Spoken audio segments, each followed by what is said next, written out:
On the news tonight, President Muhammadu Buhari formally confers award of Grand Commander of the Federal Republic on the late MKO Abiola.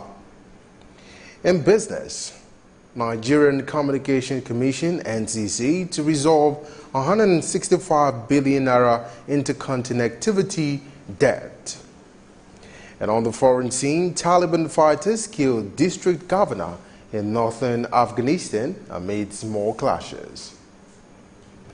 Hello and welcome to Superscreen Flagship News, broadcasting to you live from the city of Lagos State, Nigeria. I am Olamide Onwuka. Many thanks for joining us. The federal government has been urged to declare the late Moshood Biola Kashimawo MKO as the former president of Nigeria and make public the result of the 1993 presidential election. The appeal was made by the president of Women Arise, Joe Okei Odumakin, in an interview with Superscreen's political editor Adenike Owoye Ajiboye.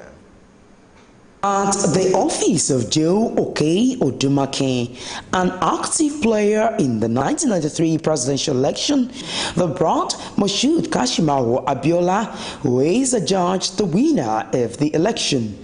But his mandate never saw the light of the day, basically because the election was annulled by the then head of state, Ibrahim Badamasi Babangida, IBB.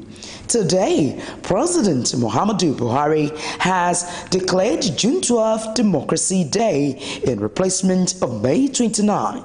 This female activist, who received Superscreen with a warm welcome, showed us portraits that keeps June 12 fresh in her memory, just as she answers different questions posed to her about the day.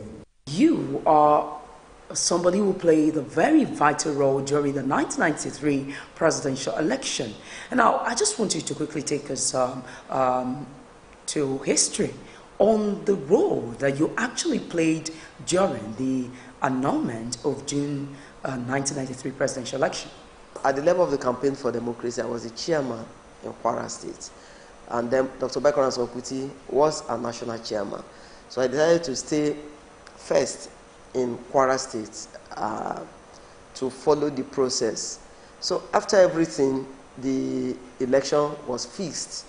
It was peaceful, it was fair, and then the whole ambience gave room for people not to even doubt the sincerity of purpose. So it was free, fair, most peaceful. After June 12, we waited 13, 14, 15, 16, the whole place was heated up. And after that, on 23rd, the election was to be declared. We all glued to our television. It was then annulled, unilaterally annulled by Kaba, led by General Ibrahim Babangida. All right, beautiful. Now, we realize that the sitting president, President Muhammadu Buhari, has now conferred the award of GCFR on late MKO Abiola. As an activist then, how do you feel about this? I received it with mixed feelings. Mixed feelings mean that for 25 years, day in, day out, year in, year out, we've always been clamoring for the fact that there cannot be there cannot be May 29 without June 12.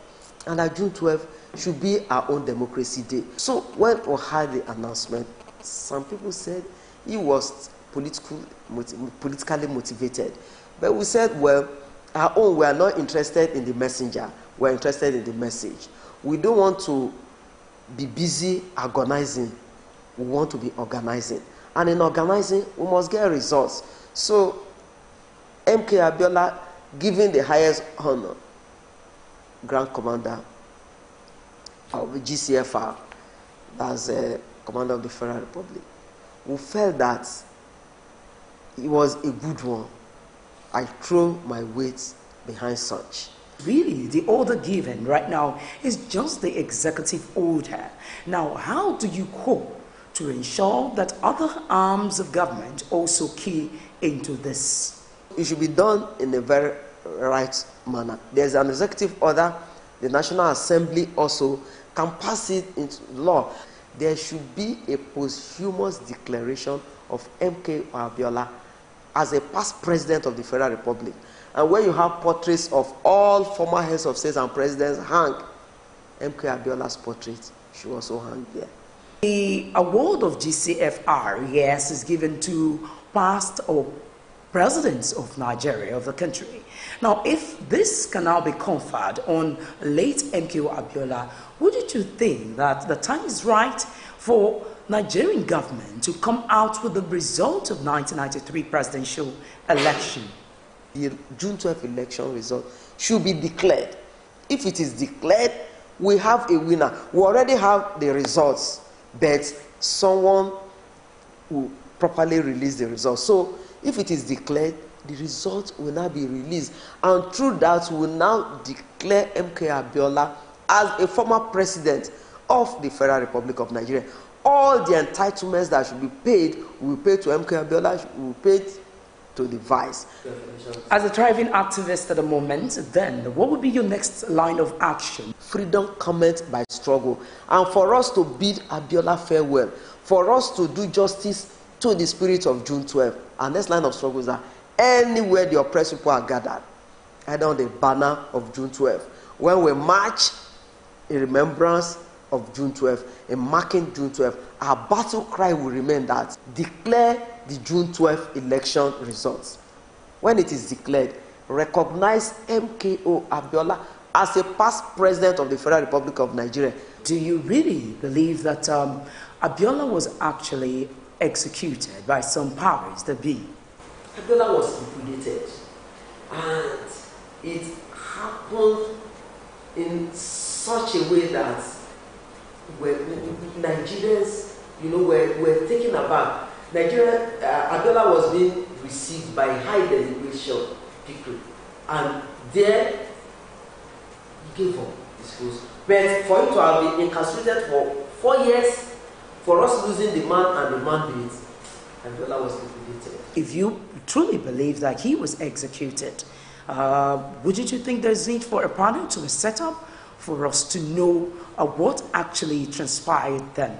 A judicial commission of inquiry must be instituted to find out how the treason happened, so that all those responsible will be brought to book, and never again should the will of the people be eroded. As it stands, Nigerians are eagerly waiting to see how events will unfold, or whether the federal government will release the results of June 12, 1993 presidential election and bring culprits to book. Only time will tell. Adenike Weye Ajiboye, Superscreen News. As Nigeria celebrates June 12, some presidential aspirants have decried the hardship in the country. Speaking at the 23rd June 12 program held at Democracy Center in Ikeja, Lagos, they all lauded the late MKO Abiola for laying his life for democracy in Nigeria, as they equally lent their voices on the challenges facing Nigeria and promises of betterment. The National Assembly has an average of 68 years. These are people that are about to leave this world, forming policies for us. But if we would have to do this together, all the people would have to calm down and pay attention to the nitty-gritties. What is most important? For me, for us, for my team, 4 things are on our agenda. Before Nigeria can succeed, we want a united country.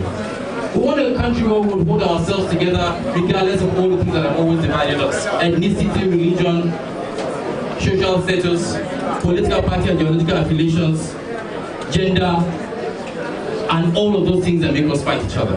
Because at the end of the day, we go through the same pains. We go through the same torture. We go through the same problems. Second on our agenda, we want a country that is secure. Because if we don't have a secure country, we're going to have a progressive country. I have traveled around this country, and the general consensus is that it is over for the old guys. The general consensus that the corrupt, incompetent, wicked, and inhuman leadership in this country must be sent packing come February 2019. The consensus that enough is enough for them. President Buhari will be sent back to his village next year. Amen. I am not going to make a promise about what we do for Nigeria and what Nigeria will experience. I'm making a threat to develop Nigeria and make Nigeria work for every Nigerian. Because people have played politics with the sole aim of going in there to steal and to make wealth. But I believe that politics is purely for service and not for the accumulation of wealth. When I become president of this country, senators and those who are in government will collect salaries in the order of civil servants. The same scale that civil service use is the same scale that people use. But if you have the imposition of character certificate, beginning his year, okay, he has gone from INEC. The implication of that is that before you run for election, your institution will send the character certificate of your conduct to INEC. So while you are in school, if you are a cultist, if you are a rapist, if you are a bad guy, you cannot become our leader. We have not had an articulated or a defined national interest. Our national interest has always been the national interest of whoever is in power.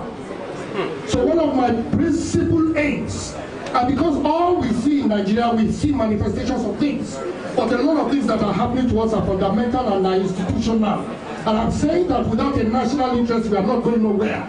If we don't define a national interest, permit me to define the national interest for you. Yes. It is to protect and preserve Nigerian lives, Nigerian lands, and Nigerian livelihoods, as well as to protect the welfare of any Nigerian, be he abroad or within. That particular national interest does not know tribe, it does not know religion, and it does not have to be the national interest of the president or whoever is in power. And the national leader of the ruling All Progressives Congress, APC, Bola Tinubu, says President Muhammadu Buhari deserves a second term and he will work for his victory in the 2019 presidential election. The national leader, while highlighting some of the president's achievements, claimed the Nigerians are no longer paying for darkness, giving an indication that electricity supply has become stable under the present administration. Tinubu also lauded President Buhari for the school feeding program, a component of the government's social investment program in the country. Cross River State Governor Donald Duke has described President Muhammadu Buhari's regime as a government of many failings that is disconnected from the people.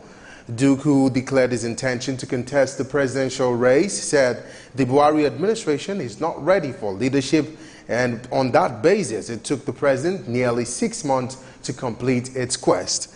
The former governor said the president has not excelled in the area of security, fighting corruption, and standard of education. He also said the health sector is in crisis, adding that the president himself receives treatment abroad.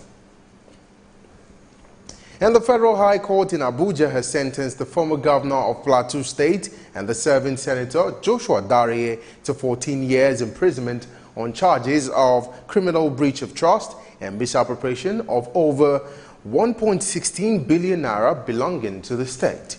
Justice Adebukola Banjoko, in a judgment, convicted the former governor on the 15 out of the 23 counts preferred against him. Banjoko sentenced Dariye to 2 years imprisonment on each of the 5 counts, bordering on criminal misappropriation, and 14 years jail term on each of the 11 counts of criminal breach of trust. The judge, however, ruled that all sentences will run concurrently, implying that the convict will have to spend 14 years in jail. The punishment imposed on the former governor for the 2 categories of offenses of criminal breach of trust and criminal misappropriation at the maximum as approved under Section 315 and 309 of Penal Code Act, respectively. Economic and Financial Crimes Commission's lawyer, Rotimi Jacobs, SAN, has assured the court to impose the maximum sentence to serve as deterrence to others in his shoes.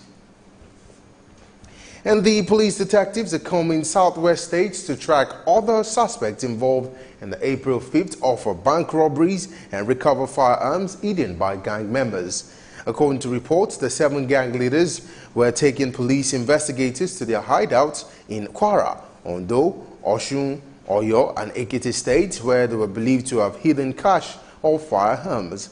A civil society group, Citizen Communication and Advocacy Center, says linking the Senate President Bukola Saraki to the robbery suspects could tarnish the image of the National Assembly and portray the nation in a bad light before the international community.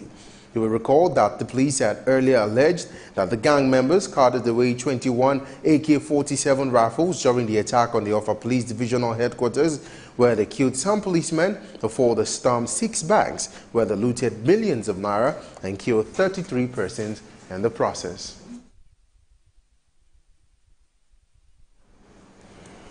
The Ààrẹ Ọ̀nà Kakanfò of Yoruba land, Gani Adams, has stressed the importance of commitment to achieve desired results. Speaking at its annual commemoration of June the 12th, Gani Adams commended President Muhammadu Buhari for the award conferred on the late Moshood Kashimawo Abiola, MKO. And President Muhammadu Buhari has formally conferred the award of the Grand Commander of the Federal Republic, GCFR, to the late Moshood Kashimawo Abiola, MKO. The President also apologized for the manner at which the election was handled in the past. We'll bring you details of this report in our subsequent bulletins. And now coming up on Superscreen Flagship News tonight, the Nigerian Communication Commission, NCC, is set to resolve 165 billion naira interconnectivity debt. That's on the business scene. Details of these and more coming your way after the break. Stay with us. Before they come, they're supposed to, give us some information, notice, at least some. The way they are doing the construction is too slow. It's too slow. The construction is too slow. They should stop the construction and make sure people go into their businesses and do their businesses.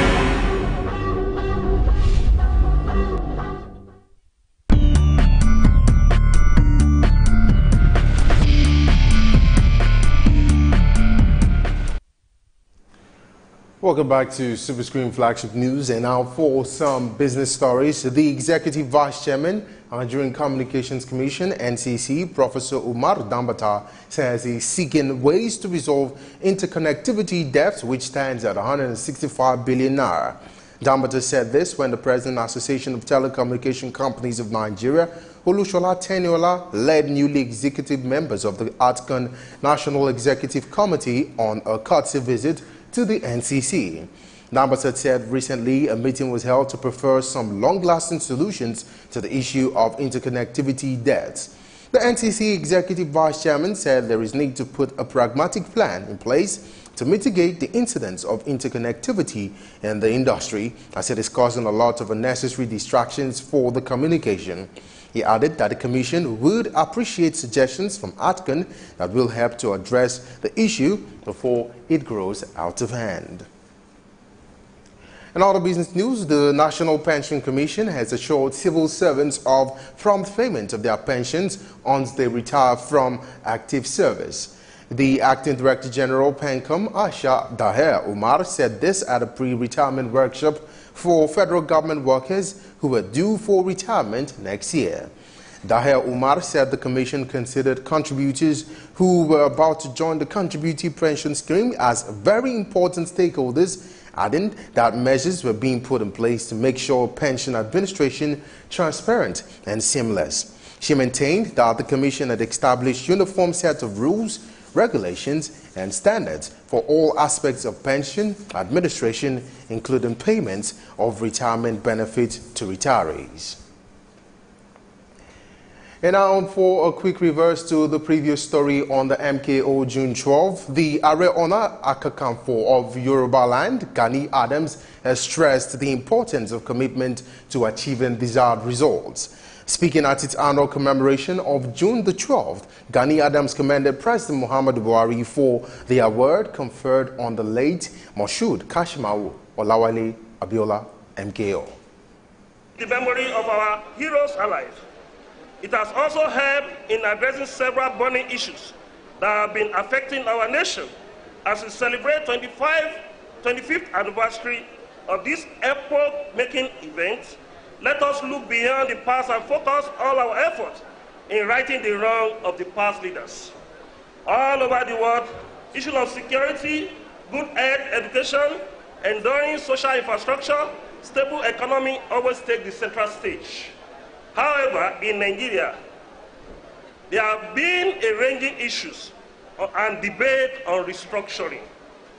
The way we clamor and struggle to have this day as our democracy, we need to make the sacrifice, struggle, and make a case for restructuring. We need to stand firm and raise our voice in support of restructuring. If Nigeria is restructured, the federated unit and state will develop equitably at their own pace. The enormous power in the central will be reduced, and Nigeria will be better for it. Here is my thought that of other prominent Nigerians that have been propagating this lofty idea across the country. Before the ending this speech, I must commend Not Too Young to Run Law, recently signed by the President Muhammadu Buhari. Honestly, it is a good beginning for young Nigeria to participate in governance at various levels. It is a wonderful idea whose time has come, but it's not enough. And this is why the restructuring idea I talked about earlier coming. Obviously, we have a vibrant youth population in the country. We are already going to a place, but how do we attain public office when the environment is not conducive? Pitiably, we operate a polity. And now, on that note, we'll still ahead tonight on Superscreen flagship news. Taliban fighters killed district governors in the northern Afghanistan. That's on the foreign scene. Details of these and more after this break. Stay with us.